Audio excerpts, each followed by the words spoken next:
Pues muy buenas tardes a todos. Empezamos entonces una nueva entrevista eh, de Cormeum. Cormeum es un programa online que busca ofrecer estudios para la formación de hombres y mujeres que desean servir mejor a Cristo en sus iglesias locales, ¿no? Entonces vamos, por ejemplo, este semestre con estudios en el Nuevo Testamento. Estuvimos con los sinópticos, ahora con literatura joánica y en mayo estaremos con literatura paulina y también algunas conferencias, ¿no? Tendremos una conferencia por Semana Santa y algunas entrevistas, ¿no? Las entrevistas, la verdad es que estamos con una serie de entrevistas sobre el tema general de iglesia y misión. Vamos a hablar con personas que nos pueden instruir, desafiar, incluso inspirar en diferentes temas de la misionología, de la misión de la iglesia. Y hoy vamos a hablar con el pastor Samuel Alonso sobre un tema súper interesante que es la misionología en España hoy con el eco de nuestra historia. La idea es conocer un poco más sobre la dimensión histórica de la misión dentro del protestantismo en España y esperamos poder, claro, encontrar vínculos importantes para el ejercicio de la misión en nuestros días, en nuestros diferentes contextos y lugares aquí en España. Pero ¿quién es Samuel Alonso, no? Entonces, queremos conocer un poco a Samuel y en primer lugar debo decir que lo considero un hermano en Cristo y un amigo muy especial. Compartimos el ministerio, ¿no? En la misma denominación y caminamos juntos por los caminos del ministerio y también de la teología. Pero creo que sería mejor, Samuel, que te presentaras a ti mismo, si puedes hablar un poquito de tu jornada de ministerio, de tu formación académica, de lo que estás haciendo en estos días. Cuéntanos un poquito, Samuel. Hola, muy buenas noches. Lo primero todo, muchas gracias, Carlos, por esta invitación que la verdad se siempre asumo con total responsabilidad y el desafío, ¿no? De traer un poco de luz, no que yo la tenga, pero sí los datos que podemos dar, hablar y comentar sobre aquello que nos concierne, como hoy, ¿no? Como ha dicho Carlos del Pino, el pastor Carlos del Pino, yo soy Samuel Alonso, soy pastor de la Iglesia Evangélica Presbiteriana de España. Sirvo al Señor plantando una iglesia aquí en el interior de España, en el interior de España no solo, sino en el interior de Extremadura, en los Santos de Maimona, provincia de Badajoz, sí. Y bueno, por formación, pues me formé en el Seminario Bíblico William Carey.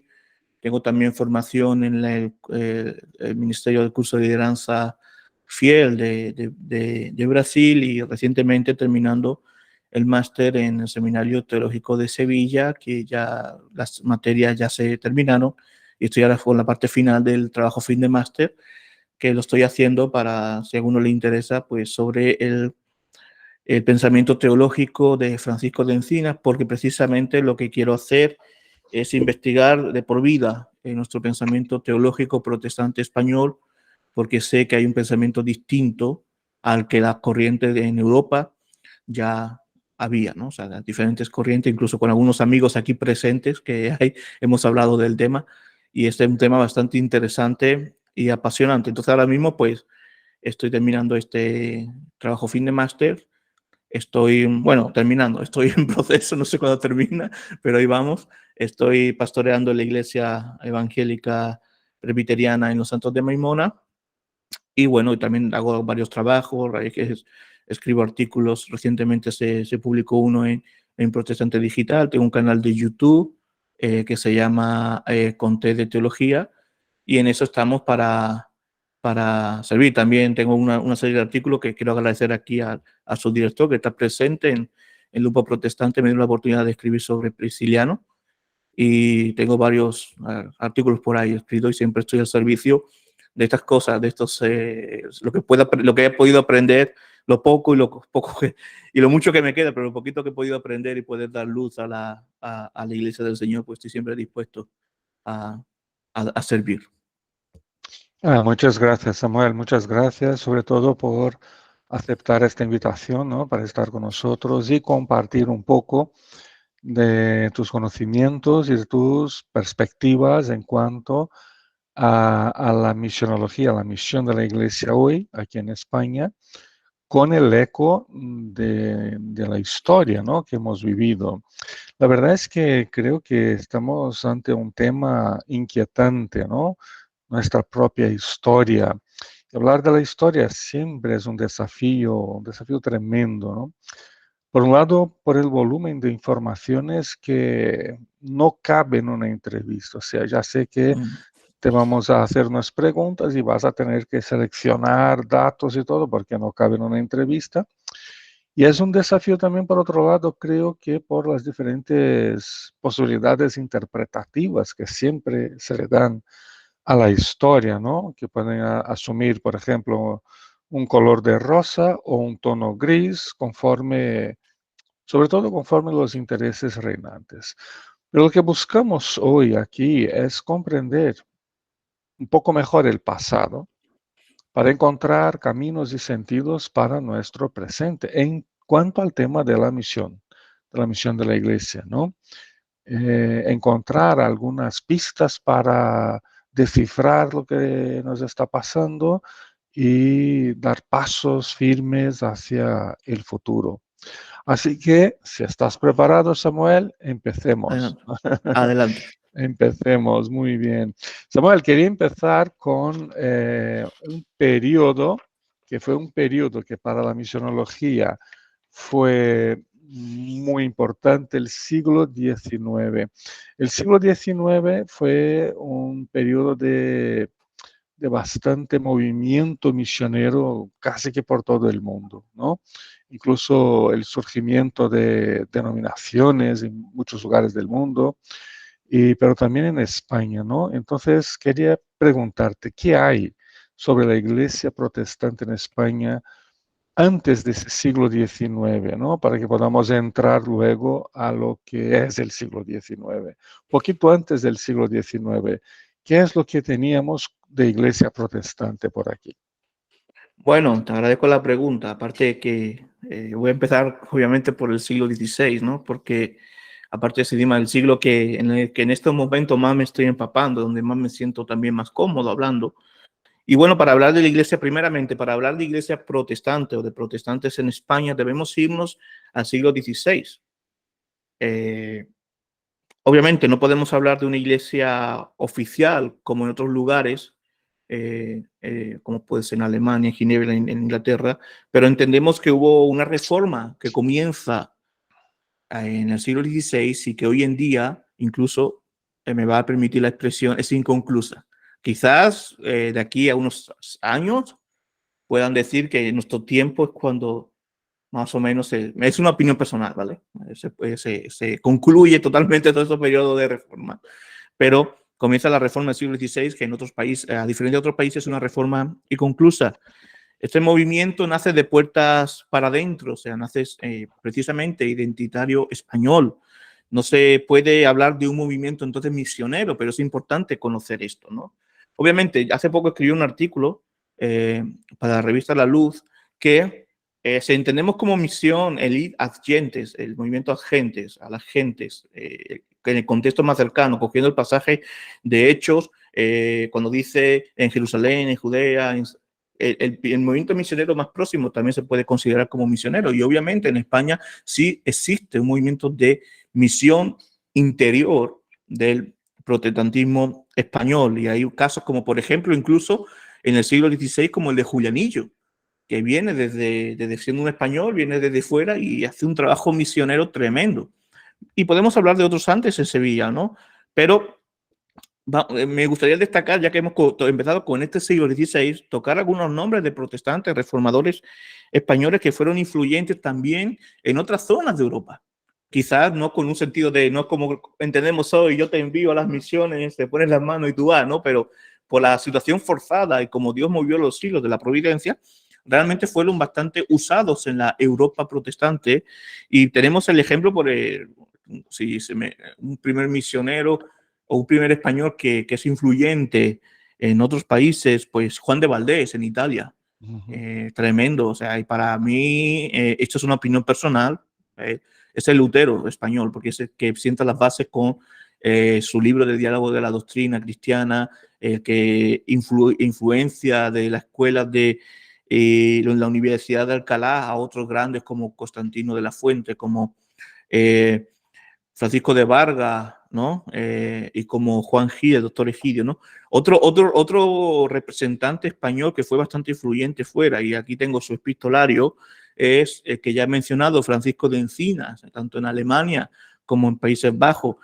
Otro representante importante de España para afuera fue Juan Díaz. Este es menos conocido, pero fue secretario de Bucero en el segundo coloquio de Ratisbona en el año 1546. Fue, digamos, el secretario representante de todos los protestantes a nivel mundial, porque era lo que había en Europa, ¿no? Entonces, ahí había un español en primera línea. Antonio del Corro, como maestro de Enrique IV, en la familia de los Borbones, Constantino de la Fuente, como predicador real y capellán confesor del emperador Carlos V, Agustín de Cazalla, también como emperador, como predicador imperial y capellán personal de Carlos V. Yo, sinceramente, desde un estudio quizás no misionológico desde hoy, pero para mí estas personas en el contexto del 16 fueron realmente misioneros, porque llevaron la palabra del Señor, llevaron la fe evangélica a los lugares donde el Señor les mostraba, les llevaba, ¿no? Pero un poquito más adelante, yo me quedo muy a gusto en el siglo XVI y podemos estar una hora hablando o más en el siglo XVI. He hecho hasta conferencias de 8 horas en el siglo XVI. Pero vamos a ir adelante porque no es el tema, ¿no? Pero sí, mira, hace poco en mi canal de YouTube subo un vídeo sobre alguien que me emocionó, su trayectoria, su trabajo. Hablamos del primer misionero protestante español. Este es Vicente Joaquín Soler, que creo que Carlos debe conocer muy bien porque él es historia de la iglesia reformada en Brasil, ¿no? Y este, digamos que es el primer misionero protestante que sale en el siglo XVII hacia afuera, al otro lado del charco, como se diría. Si me permite, voy a hablar un poco de él, porque ya que estamos hablando de estos misioneros anteriores, nace en 1590 en Valencia, ingresa en la orden religiosa de Agustinos Recoletos, y allí eran como muchos reformadores, era un cura, era un sacerdote, era un fraile, que se convierte en Francia, se traslada a Francia, allí cuelga sus hábitos y se convierte al protestantismo. Allí en Francia se forma y es ordenado pastor. En 1633 se casa con una protestante calvinista en Normandía y tiene 2 hijos. Posteriormente se traslada a Holanda y en 1635 es contratado por la Compañía de las Indias Occidentales de las Iglesias de Holanda para ser, digamos, pastor de los misioneros y formar también a aquellos que van a Brasil. Pero el consistorio de Recife decide que sea el español que sea enviado a las tierras de Brasil. Fue el primer protestante español misionero en el mundo. Y esto yo creo que como españoles deberíamos tenerlo presente y estudiar. Hay poco en español escrito sobre él, investigado sobre él. Lo que hay más es en otros idiomas y en portugués, gracias a muy conocido Francisco Leonardo, Francis Leona, que hizo un buen trabajo sobre la vida de Vicente Joaquín Soler. Sale un 24 de enero de 1636. Recientemente, hace un par de meses, han cumplido 387 años y llega a Pernambuco. Dicen las fuentes que Soler fue muy influyente en la misión de Recife, pues se habla de un antes y un después con su llegada. Soler era un reformado calvinista con un amor por los perdidos que le llevaba a dar todo por la misión. Incluso esto le causó serias dificultades. Para Soler era primordial el trabajo misionero, la conversión de los habitantes que vivían en ese territorio. Por lo tanto, vemos un corazón misionero y hay un ejemplo de protestante misionero español. Y bueno, distribuyó también incluso algunas obras de reformadores españoles y comenzó a evangelizar a los indígenas de Paraíba y Río Grande, del norte de Brasil, y también a los tupís de la aldea de Nassau, situada en el barrio de Gracia, hoy de Recife, ¿no? Yo ya no voy a leer, no voy a centrar mucho más en este personaje, pero es, es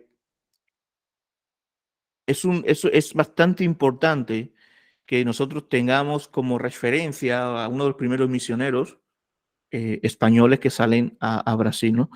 Entonces, ya pues está un tiempo en Brasil, después ya se regresa en 1644 a Holanda, pero nunca deja de su relación con Brasil y él trabajará siempre para digamos, para esta compañía de misioneros. Y es importante. Después, bueno, después ya en Europa sabemos que después de la década, en España, mejor dicho, después de la década de los 60, del siglo XVI, con los autos de fe, que en el 62 básicamente se elimina de raíz, según la Inquisición, el protestantismo, aunque mi teoría personal siempre quedó un remanente, obviamente, prácticamente la huella de la iglesia protestante en España se borra en la década de los 60 del siglo XVI. Muchos protestantes tienen que vivir al exterior, otros se quedarán, pero si seguimos la pista de aquellos españoles protestantes que dejan España, se centran en Europa, vamos a ver muchos protestantes influyentes. Incluso, mira, aquí tengo un libro que voy a recomendar, bueno, son dos, pero este es el que le habla más.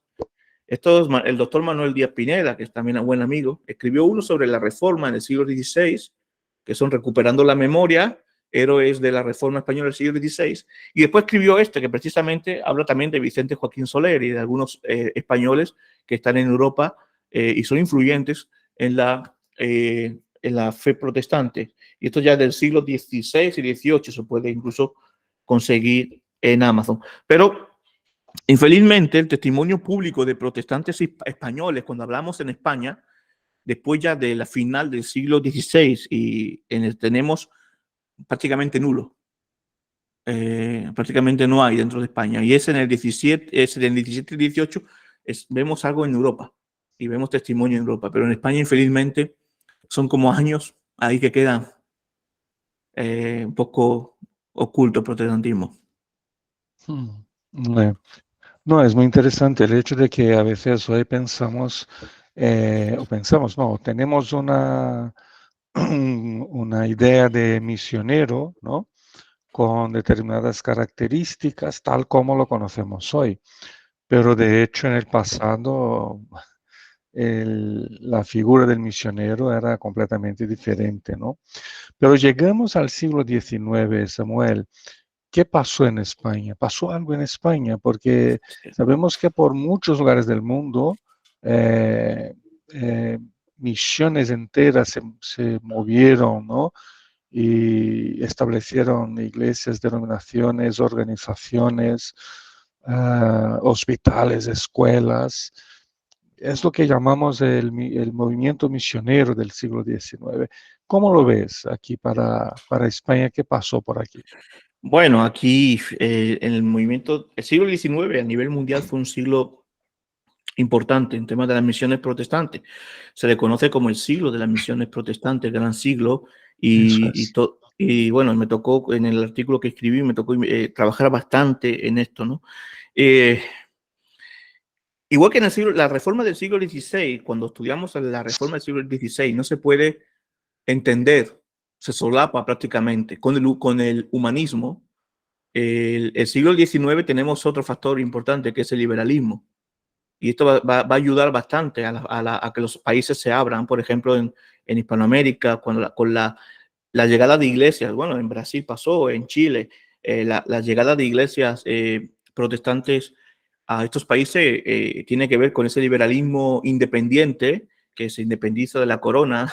La corona siempre, aunque hoy tenemos un sistema monárquico y no me voy a meter en asuntos políticos, pero como que la corona de nuestra historia siempre ha sido como enemiga nuestra y ha perseguido al protestantismo cuando los antepasados, por ejemplo, de los Borbones eran protestantes. Eso es curioso, ¿no?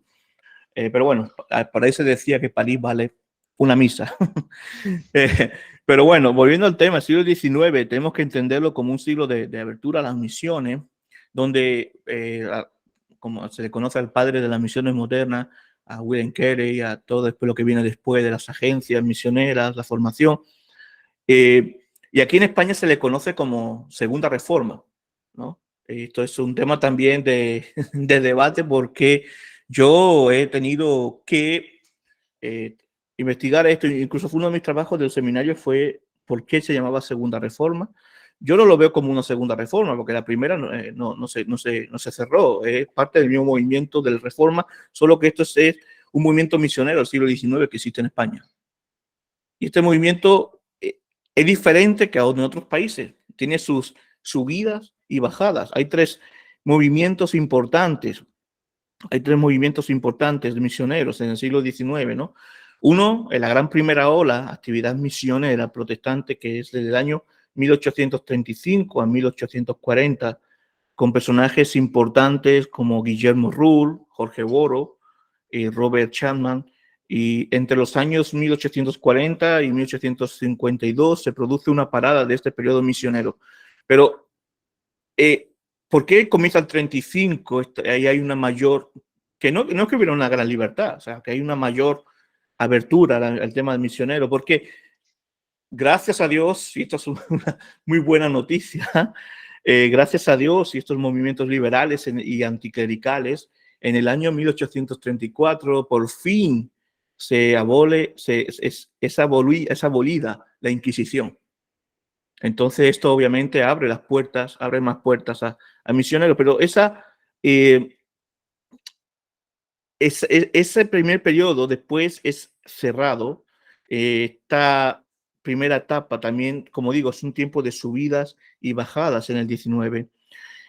Hay un segundo periodo importante que comienza en el año 1852-62, gracias al bienio progresista y sus consecuencias liberales. Desde el 62 al 82, perdón, comienza en el 62 al 82, no, perdón, del 52 al 62, del 62 al 68 comienza otra gran persecución, que incluso es obligado a los misioneros a salir del país e incluso a los propios protestantes españoles exiliarse en Gibraltar, como en el caso de Juan Bautista Cabrera, Antonio Carrasco y Francisco Rué. Pero ahí en el siglo XIX, estoy viendo es que es el problema, que al tener poco tiempo podíamos centrarnos mucho más pero sé que van a venir más preguntas, pero me gustaría profundizar más, ¿no?, en estos puntos, pero es imposible en 50 minutos, una hora, hablar con profundidad de todos estos puntos, ¿no? Pero hay un tercer gran movimiento, y esto es maravilloso, que es la revolución liberal conocida como la Gloriosa. Este es un tiempo maravilloso. Ahí el general Prim, me hubiera gustado haberlo conocido. Él va a recibir a los protestantes a Gibraltar y dice: ya podéis pasear con vuestra Biblia sin que seáis perseguidos, sin que vuestra fe se persiga. Y esto, viendo los siglos anteriores, incluso aunque hubiera habido movimientos misioneros, pero viendo las décadas, siglos anteriores, esto era algo tremendamente emocionante, maravilloso que esto sucediera. A través de la revolución de la Gloriosa, y esta tercera ola misionera comienza. En este siglo nacen iglesias históricas en España que tenemos que tener en cuenta, ¿no? Y aquí yo sé que hay miembros de estas iglesias presentes y es el fruto de las misiones también y del corazón de estos españoles protestantes comprometidos con el Evangelio en el siglo XIX, ¿no? Por ejemplo, tenemos dos denominaciones históricas en España, la IERE y la IE, la Iglesia Evangélica o la Comunión Anglicana y la Iglesia Evangélica Española, que nacen en este siglo y que se puede decir que aquí ya hay dos iglesias que llegaron para quedarse, a pesar de las dificultades. Y esto también es gracias al trabajo combinado de misioneros y españoles que trabajan para la gloria del Señor y jugándose el pescuezo, jugándose la cárcel, jugándose pues todo.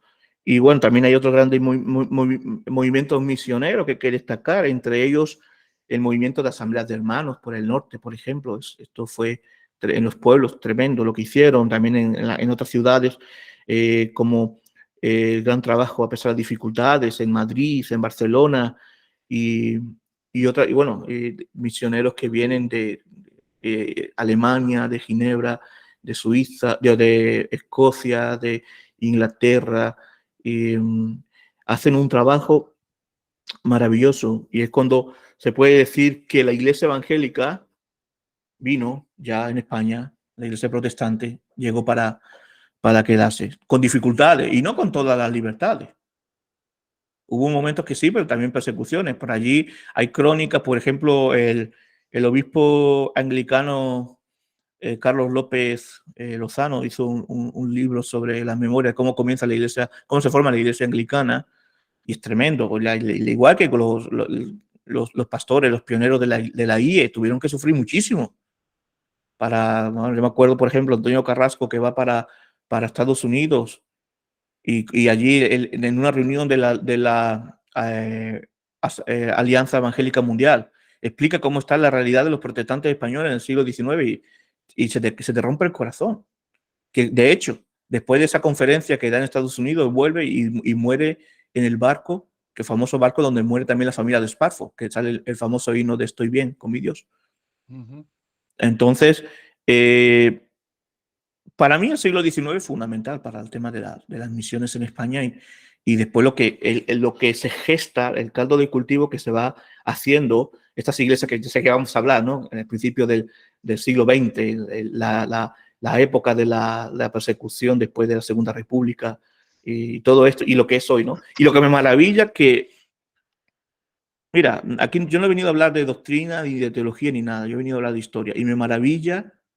Podemos estar más de acuerdo o menos de acuerdo en ciertos aspectos. Yo como presbiteriano, por ejemplo, con un anglicano o con mi querido hermano Juan, que está aquí, el pastor Juan viendo aquí, podemos estar más o menos de acuerdo, pero me quito el sombrero y doy gloria a Dios por aquellas iglesias históricas que sobrevivieron a la persecución fuerte de la dictadura franquista, que ya hablaremos de ella.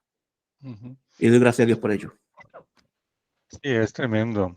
Pero mira, has hablado un poco de los siglos XVI a XVIII y ahora un poco una introducción, ¿no?, al movimiento misionero del siglo XIX.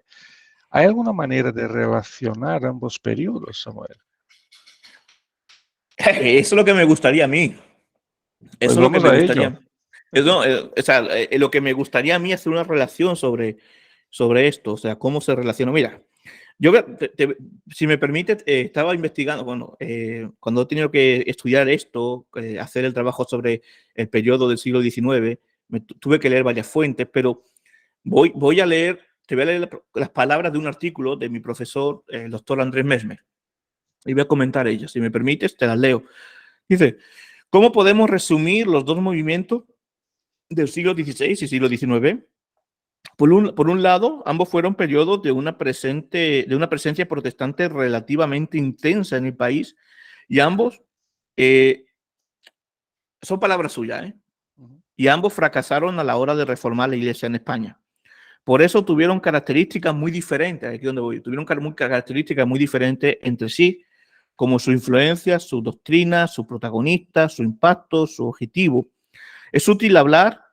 La pregunta es útil hablar de dos reformas españolas? Y él responde, no. Perdón, aquí. Al fin y al cabo, ya que la primera reforma fracasó, ¿cómo podemos hablar de una segunda? Además, los dos movimientos son tan drásticamente diferentes entre sí que es confuso conectarlos con el término común, reforma. No hay conexión intencional o no intencional, directa o indirecta, entre la reforma española del siglo XVI y el XIX. Así, los misioneros del XIX entraron en España sin tener en cuenta lo que había sucedido en el siglo XVI. Palabras de Andrés Mesmer, que ha estudiado más que yo, conoce más el tema. Y sí, está cierto. A ver, se pueden matizar algunas cosas, ¿no? Podemos matizar, como hemos dicho, la aplicación, lo has dicho muy bien, Carlos, la aplicación de la historia muchas veces subjetiva. Podemos tener datos, pero la aplicación de esos datos puede ser subjetiva, y seguramente en la última pregunta alguno no estará de acuerdo conmigo. Pero el siglo XVI era un movimiento de reforma de puertas para adentro, y muy español. Español se puede decir, ¿no? Entonces, el siglo XIX viene de puertas para afuera. Que, o sea, no que tampoco quiero quitarle el valor que tiene esto, ¿no? El movimiento misionero. Pero ciertamente, por ejemplo, en algunos misioneros, que esto lo hablaremos después, no tuvieron en cuenta, primeramente, porque tampoco se conocía mucho, la historia protestante del siglo XVI. Hay que también entenderlo en el contexto del XIX, cómo tú vas a saber qué sucede en el XVI. Y por otro lado, vieron, por ejemplo, un corta y pega de lo que ellos traían. Por ejemplo, en algún lugar de Inglaterra, en alguna denominación que se le prohibía beber el vino, beber alcohol. Tú dile a un español del norte de España, no puedes beber alcohol. No puedes beber, o sea, yo sin entrar en temas doctrinales, hablo de historia en ese momento. Ya. Ajá. Entonces, creo que es importante, bueno, no me quiero adelantar a las preguntas que pueden venir, pero se encuentra poca conexión. Yo creo que si se hubiera trabajado más en esta conexión, aunque sí hubo según el obispo anglicano, Carlos, hubo un conato, pero mira, hey, mi amigo, como le conozco aquí a a Juan me está haciendo algunas señas, y es cierto, yo digo, bueno, no lo encuentro yo en la relación. Mira, en el siglo XIX, si podemos hablar de relación con el 16, a mí lo único que se me viene en la cabeza es el trabajo que hizo Luis Usoz y Río, que fue recuperar con Wiffen y con Edward Borgmer la biblioteca, la RAE, que es los reformistas antiguos españoles. Que gracias a ellos tenemos literatura del siglo XVI. Bueno, las primeras literaturas del siglo XVI. Es más, cuando tú tienes tu Biblia, incluso te viene esa fecha como revisión. Entonces, nosotros tenemos, infelizmente, no hay una... Y está muy buena la pregunta, está muy bien tirada, porque vamos a ver también lo importante, ¿no? de la relación de la historia, de tener en cuenta lo pasado. Y quizás, pues, bueno, eso que tampoco, no quiero ser muy subjetivo en esto, ¿no? Pero respondiendo a tu pregunta, no se miró tanto al pasado, fue más, incluso algunos llegan a decir que más que un movimiento de reforma, era un movimiento misionero y por lo tanto un movimiento restauracionista, en el sentido de no tener en cuenta la historia, el pasado, sino de, ok, todo lo que tenemos hasta aquí está malo, vamos a comenzar algo nuevo. Entonces eso fue un poco algunas actitudes, según algunas, o sea, es lo que puedo decir sobre eso. Pero obviamente, sin quitar mérito a los misioneros, al trabajo que hicieron y lo que lucharon, ¿no? Pero la historia. No, claro, es una relación entre dos periodos, ¿no? Y se puede observar que eso va dejando sus marcas, ¿no? Pero Samuel, vamos a dar un pasito más y dejar el siglo XIX y pensar en el siglo XX, ¿no? ¿Cómo fueron los primeros años del siglo XX en ese tema de misiones? Bueno, la monarquía es instaurada, después, el comienzo del siglo XX es unos años también muy convulsos en España, ¿no? Pero los misioneros a cuentagota, el periodo a cuentagota, otros periodos más, seguían llegando. Pero sucede algo, no solo perdón, y tenemos aquí misioneros que llegan de Inglaterra, Alemania, Suiza, Escocia, Estados Unidos, llegaban a España. Estos misioneros eran metodistas, bautistas, de iglesias reformadas, asambleas hermanos, entre otros. Pero hubo algo que esto lo frena. Un periodo otra vez oscuro, y no solo en España, hablo de nivel mundial, que es el estallido de la Primera Guerra Mundial en 1914. Ya. Aquí sucede algo. Los misioneros, muchos tienen que volver a sus países, y aquellos incluso que estaban en su país, sobre todo, date cuenta una cosa, Inglaterra y Alemania eran dos países de los que más misioneros mandaban. Y son de los países más implicados, junto con Francia, en todo eso de la guerra. Entonces, cuando sucede esto, aquellos que a lo mejor tenían su corazón, puede ser misionero, tienen que alistarse en el ejército.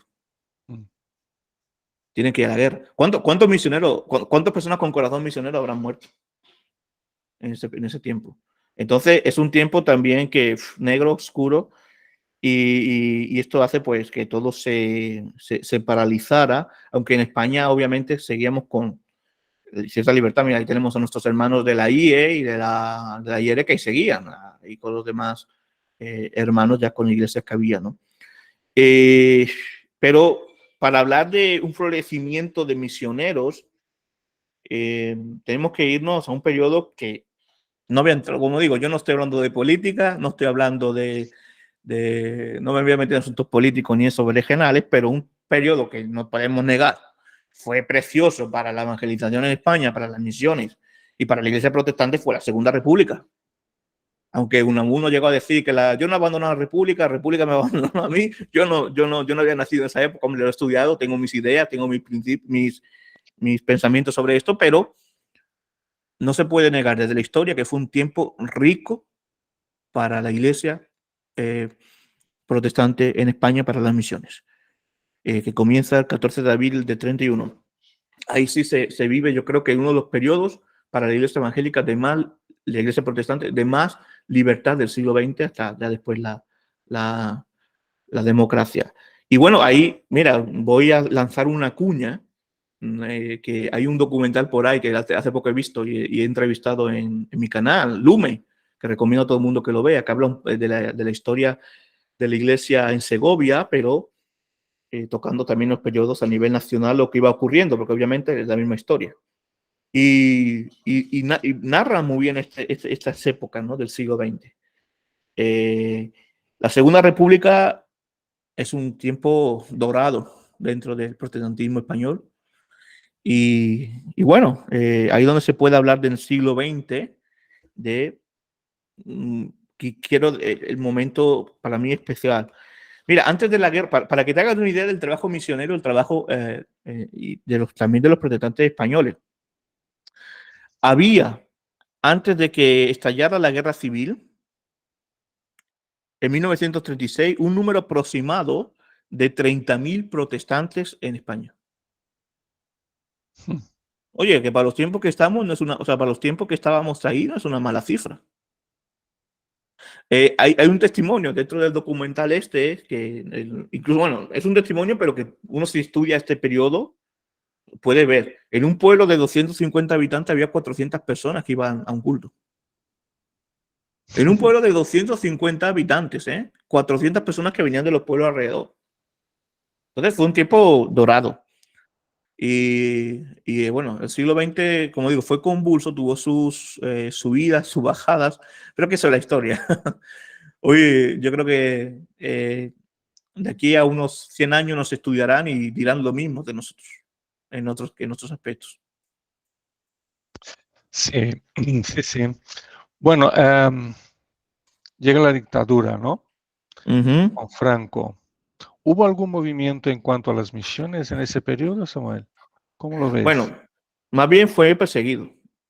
Hubo persecución, ¿no? Sí, hubo persecución, el protestantismo se estigmatizó, se persiguieron, se expulsaron a los misioneros extranjeros que había en España. Aunque obviamente, y siempre hubo un remanente que estuvo vivo, un remanente que queda. Y ahí tenemos el testimonio, por ejemplo, de las iglesias históricas, ¿no? Todas las iglesias que celebran sus 100 años, desde que existen, pues es un testimonio de que esto ocurrió, ¿no? Claro, ¿qué sucede con la dictadura de Franco? Infelizmente, para los protestantes, infelizmente, pues los golpistas ganan la guerra y ellos quieren restaurar todo el periodo anterior, incluso a la Revolución de la Gloriosa. Por eso salen los famosos carlistas y todas estas cosas, que la Iglesia Católica tomara tanto poder. Es decir, a partir de ahí, para adelante, prácticamente casi todo era malo. Incluso si habías tenido libertad en la Segunda República o había sido influyente de la Segunda República, pues eso era enemigo de España. En este caso, el protestantismo se convirtió en enemigo, bueno, el régimen se hizo enemigo del protestantismo.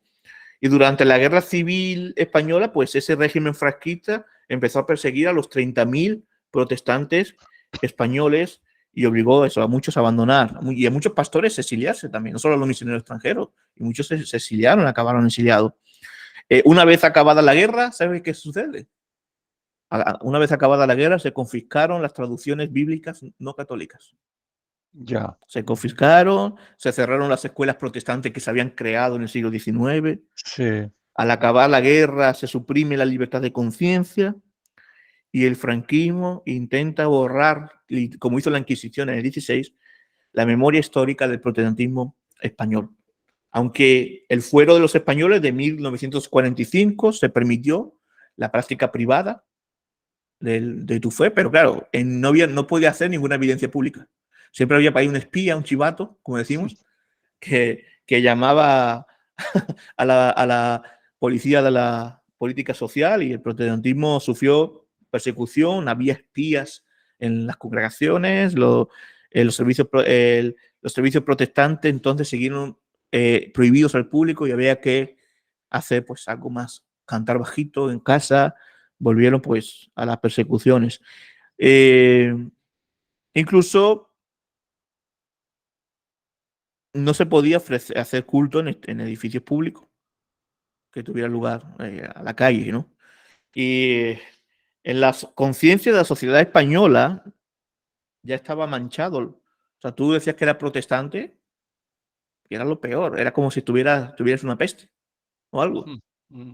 Y yo tengo testimonios de primera persona que he escuchado, que incluso después, allá con la dictadura avanzada en los pueblos de aquí de Extremadura, el cura mismo del pueblo los llamaba a los niños que tiraran bolas de barro a la familia protestante o piedras. Entonces, eso era un poco la sociedad del nacional catolicismo que se vivía en España durante ese periodo, ¿no? Y Ese periodo. se puede hablar de más profundo, pero claro, vamos con tiempo a No, vuelo. claro, claro, claro.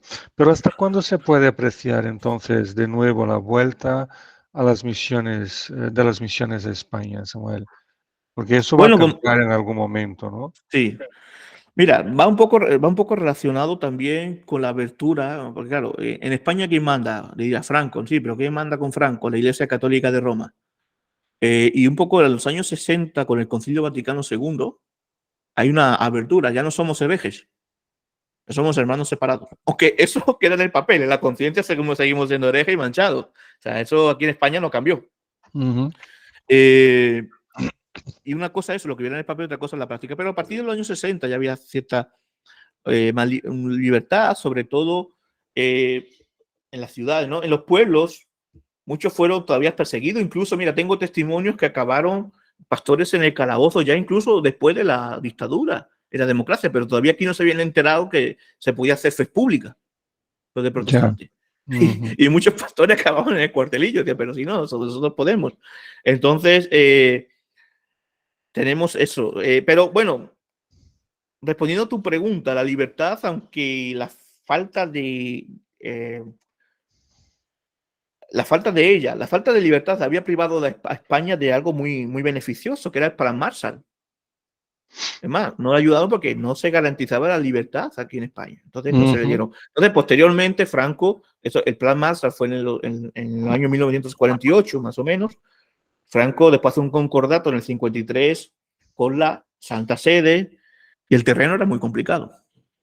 El terreno era muy complicado. Si lees las cláusulas de la Santa, bueno, seguramente que las has podido leer tú, pero si se leen esas cláusulas de ese concordato, era para echarte a llorar lo que decía, ¿no? O sea, era todos los privilegios a la Iglesia de Roma, y lo que no fuera de Roma éramos tirados a la basura, permítame la expresión, ¿no?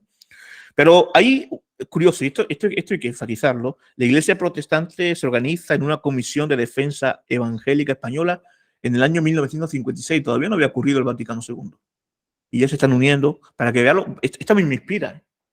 Personas que en dificultad se unen con el pastor José Cardona como secretario ejecutivo. Entonces hacen oposición, y Franco se ve en la necesidad o el de preparar un estatuto jurídico para los evangélicos de nuestro país.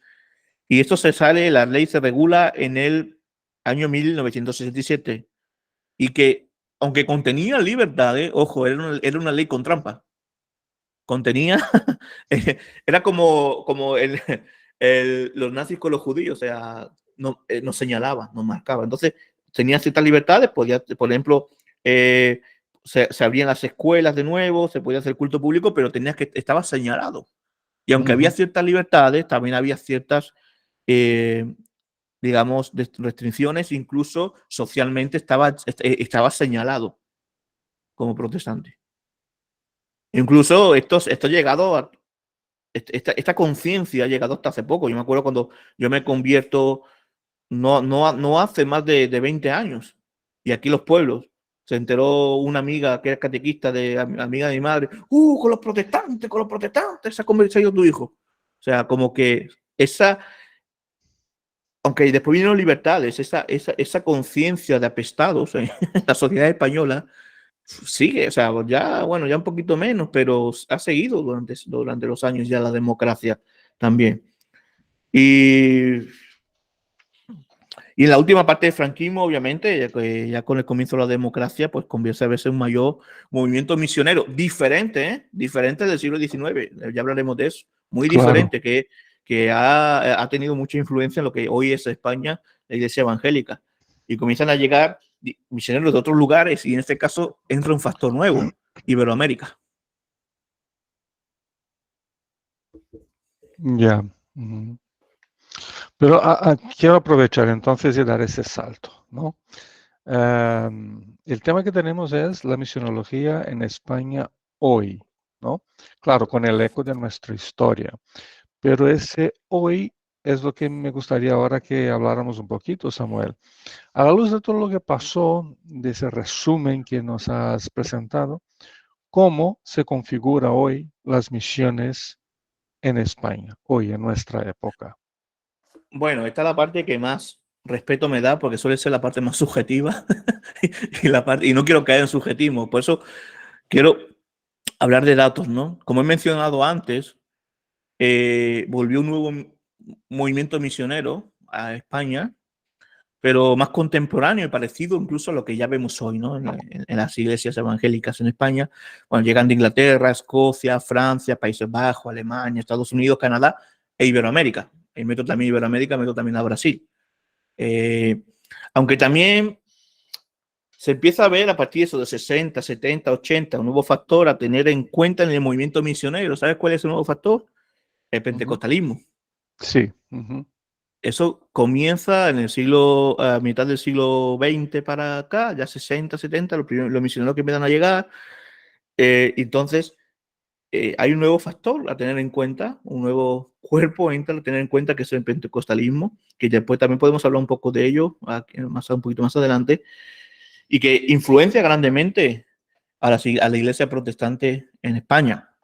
Otro factor social que ayuda a las misiones es que a partir de 90 España pues crece más económicamente. Bueno, ya en 80 se mete en Europa, crece económicamente, aunque también eso es una burbuja. Y hoy tenemos la llegada de muchos inmigrantes que llegaron. Entonces, todo esto influencia más. Yo me ha tocado batallar, y esto seguramente lo veremos en las aplicaciones ahora, me ha tocado batallar mucho en el pueblo, o aquí en los pueblos de Extremadura. Oye, que el protestantismo no es solo hispanoamericano, no es de Estados Unidos, que también es nuestro.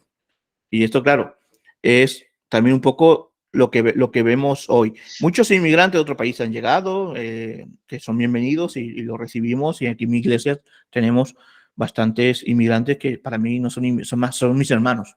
Y esto esto ayuda a tener un gran crecimiento del pueblo evangélico protestante en España. Las iglesias pentecostales crecen mucho en España. Y eso lo vamos a ver ahora. Tengo aquí estadísticas de Ferede.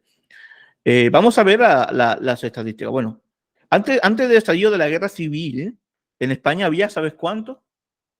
Unos 30.000 protestantes, se estima. Uh-huh. ¿Sabes cuánto hay en 2022, según los datos de Ferede? Pasamos de 30.000 protestantes a 1.500.000 protestantes. Vaya. Estamos hablando de un 2% de la... Eso. Pero te voy a enseñar con los datos del Observatorio de Pluralismo Religioso. Estos datos que estoy dando los puede consultar todo el mundo en Internet. O sea, es fácil, Uh-huh. o sea, lo que vea. En 1998 era, según este observatorio de pluralismo religioso en España, era de un 0,2% de la población española. En 1998. 0,02. En el 2008, un 0,7%, ya creció un 0,5%. Y dentro de este porcentaje, atento a estos porcentajes que voy a dar ahora, dentro de este porcentaje había un 56,3% de nacionales, dentro de ese 0,7, y un 43,8% de extranjeros. Pero nos vamos al 2018, que son los últimos datos que tiene este observatorio.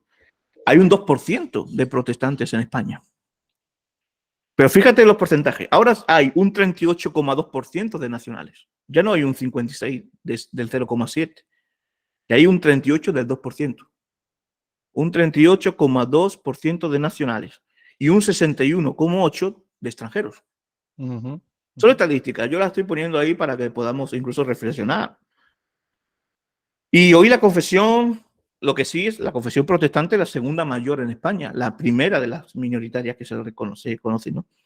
Y después otro dato importante sobre los lugares de culto, ¿vale? Yo estoy hablando de estadística porque creo que son los que mejor hablo. En 2021, inscritas en Feredes, después voy a dar otras que no están inscritas en Feredes, en 2021, 3.181 lugares de culto. 3.181. Y voy a comentar, o sea, así para que nos hagamos una idea. Interdenominacionales, de esos 3.181, 268. La IE, 37, dicen aquí que tienen en FTD. Iglesias presbiterianas, luteranas, reformadas, 66. Y 36 son presbiterianas. Comunión anglicana, 44. Iglesias bautistas, iglesias libres, 343. Asambleas de hermanos, 155. Ahora, viene lo llamativo. Iglesias pentecostales, 916. Iglesias protestantes, 916. Filadelfia, que traía 749. Iglesias carismáticas, 211. Iglesias pentecostales, Filadelfia y carismáticas, si las juntamos las tres como iglesias pentecostales, estaríamos hablando de 1.876 iglesias, más de la mitad. O sea, en general, la iglesia evangélica en España se puede decir que tiene una gran influencia pentecostal. Y después hay otras que no están agrupadas, ninguna, son 392. Esto según, aunque según el Observatorio de Pluralismo Religioso, obviamente hay otras iglesias que no están inscritas en Feredes. No todas las iglesias evangélicas están inscritas en Feredes, están inscritas en el Ministerio de Justicia, y este observatorio da lugares de culto, mejor dicho, no iglesias, lugares de culto, 4.283, o sea, casi 1.000 más es lo que tenemos. Entonces, es la confesión minoritaria, quitando la católica romana, que más ha crecido en los últimos 10 años en cuanto a lugares de culto. ¿Vale? Y aunque en los últimos 5 años, y atención, está creciendo más los lugares de culto del Islam que las iglesias evangélicas. También otro dato a tener en cuenta para las misiones. Pero aquí ya podemos sacar varias lecturas importantes, por lo menos lo que yo saco. El trabajo misionero, así, primero, que el trabajo misionero ha sido fundamental para el crecimiento del protestantismo en España en todas sus épocas. Incluso en la época moderna han llegado muchos misioneros pentecostales y hay muchas iglesias pentecostales. Lo que se siembra se cosecha, ¿no? Entonces, ese trabajo debe seguir haciéndose para que la tendencia no baje y quizás se puedan pulir algunas cosas, porque esto es una cosa que seguramente debía responder ahora.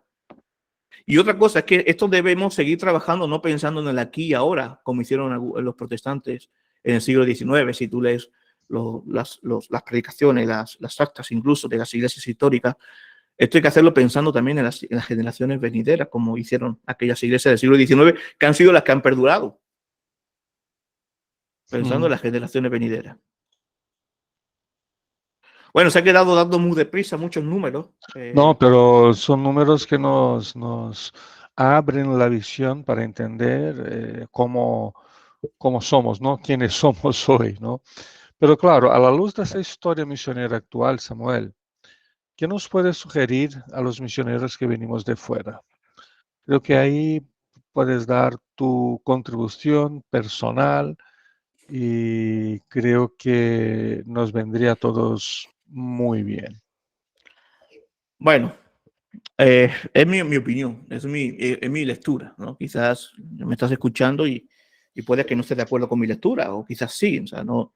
Pero una cosa que yo aprendo con la historia es que cuidado con los corta y pegas. No sé si me explico. Cuando queremos hacer una iglesia descontextualizada del contexto que estamos trabajando. Y bueno, y no es una crítica, o sea, no es una crítica, sí, porque se acaba convirtiendo en una crítica, ¿no? Pero con todo el respeto y el temor que corresponde. Yo, por ejemplo, la iglesia pentecostal, muchas iglesias pentecostales, no voy a decir todas, muchas, las amo. Incluso yo nací en una iglesia pentecostal y lo respeto muchísimo el trabajo que hacen y han llegado a muchos lugares que otros no llegan. Pero si visitamos muchas veces iglesias pentecostales, vamos a ver iglesias llenas de latinos, que sí, que los latinos también se son parte del campo misionero porque están aquí. Pero vamos a ver que el español infelizmente no llega, porque hay muchas iglesias que, por ejemplo, que vienen de Nicaragua y hacen un corte y pega de la iglesia de Nicaragua allí. Lo que hablábamos de los misioneros del 19, cuando llegaban de Inglaterra, de esas misiones, decían, no, aquí no se puede hacer esto, ¿no? Entonces es importante.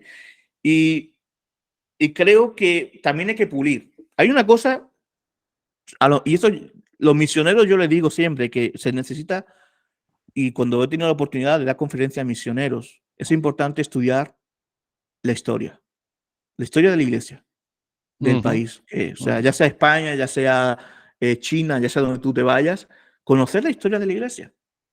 Porque yo he escuchado a misioneros que muchos llegan y dicen, no, vamos a llevar el evangelio a España. No, ¿cómo que vas a llevar el evangelio a España? El evangelio, hay una historia en España también, ¿no? Y entonces se debe conocer esa historia de cómo ha ido evolucionando. Lo que hemos hecho aquí en una hora rápidamente, hay conferencias que se pueden hacer y yo me ofrezco a hacerla más profundamente, en iglesia, ya me han invitado en algunas conferencias incluso, y conocer la historia, nuestra propia historia, ¿no? Y los misioneros, cuando hablaba con alguna agencia misionera decía, igual que se estudia la sociología, el idioma, la cultura, hay que estudiar la historia.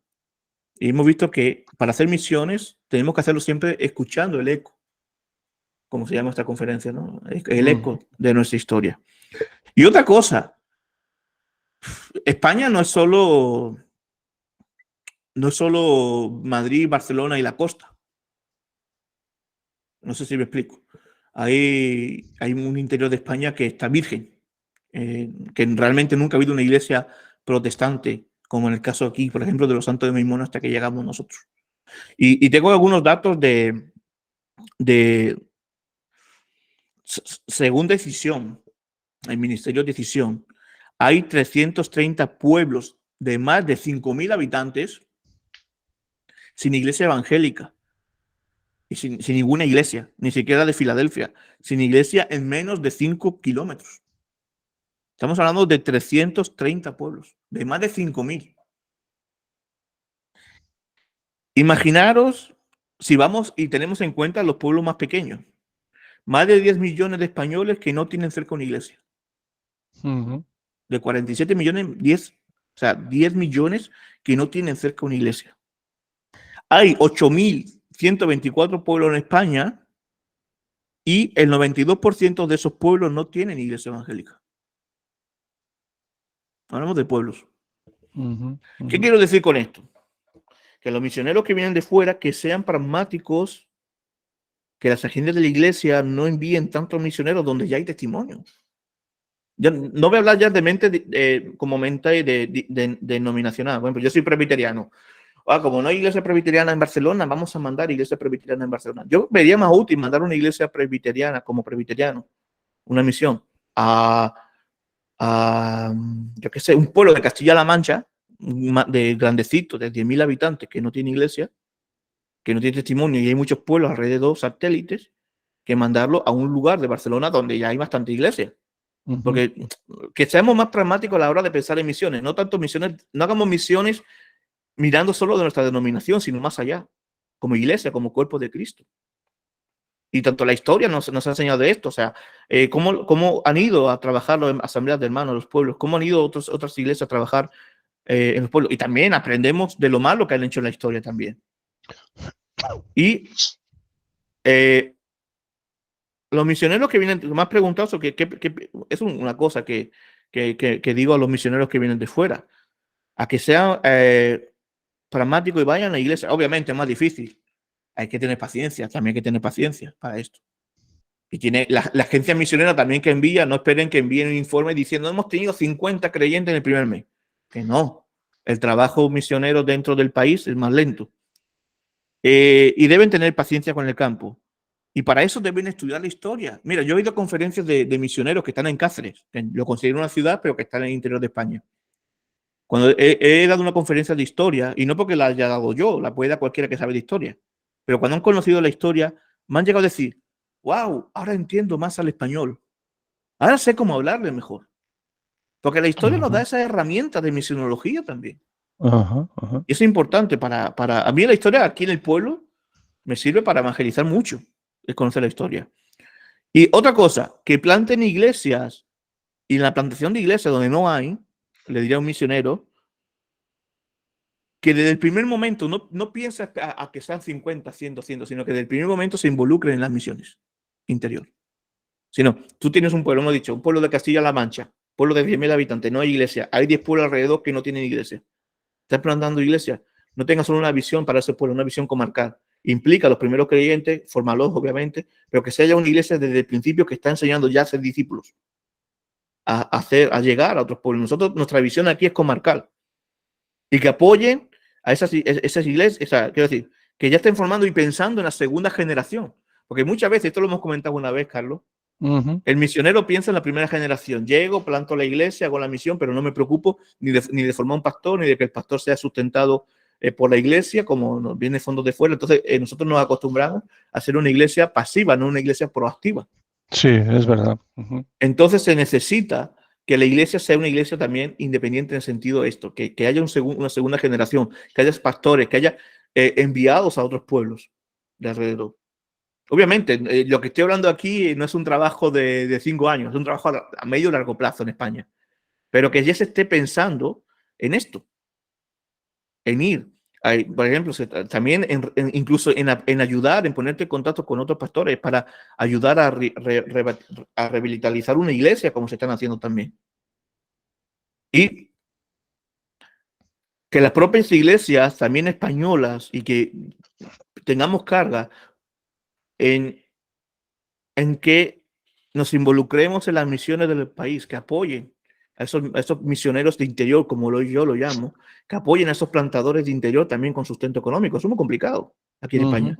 Vete a un pueblo que no hay trabajo. Primeramente, no hay trabajo. Y segundo, planta una iglesia allí. Tu familia va a morir de hambre si no hay apoyo. Muchas veces no sé por qué tenemos el concepto, y esto escribía en el artículo, porque yo tenía un llamado a plantar o a ser pionero en una iglesia, y porque muchas veces tenemos la imagen y la misión, y esto ya hablo aquí a los españoles, de pensar en ir lejos. Cuando nuestra Jerusalén, nuestra Judea está necesitada. Entonces, mi lectura que hago, quizá, también estoy hablando desde mi, como digo, es subjetiva. En mi posición, desde mi contexto, desde mi estudio de la historia, creo que España, si tú ves un mapa de iglesias, vas a ver muy cargada la costa, con todo el respeto, o sea que sí, va a ver muy cargada las costas y la ciudad de Berber y el interior de España va a ser casi un desierto. Obviamente, las que están en la costa ya no vamos a decir, iros de allí. Pero si tú vas a enviar misioneros, no pienses como una mentalidad denominacional, piensa de una mentalidad de cuerpo de Cristo. O sea, voy a ir a aquellas que necesita, donde hay necesidad de verdad. Claro, es lo más difícil y donde hay que pagar un precio también importante. Sí, es verdad. El tema del reino de Dios, ¿no? O sea, la idea del reino de Dios está profundamente vinculada con la idea de misión. O sea, lo que estamos haciendo es anunciando un evangelio que es más grande que la propia iglesia como denominación. Entonces, tienes toda la razón, Samuel. Carlos, y un punto más, no voy a entrar, voy a abrir un melón, pero lo voy a quedar para meditación de todos. Ajá. O para una segunda entrevista, venga. O para una entrevista. Plantar iglesia no son divisiones. ¿Vale? Muy bien.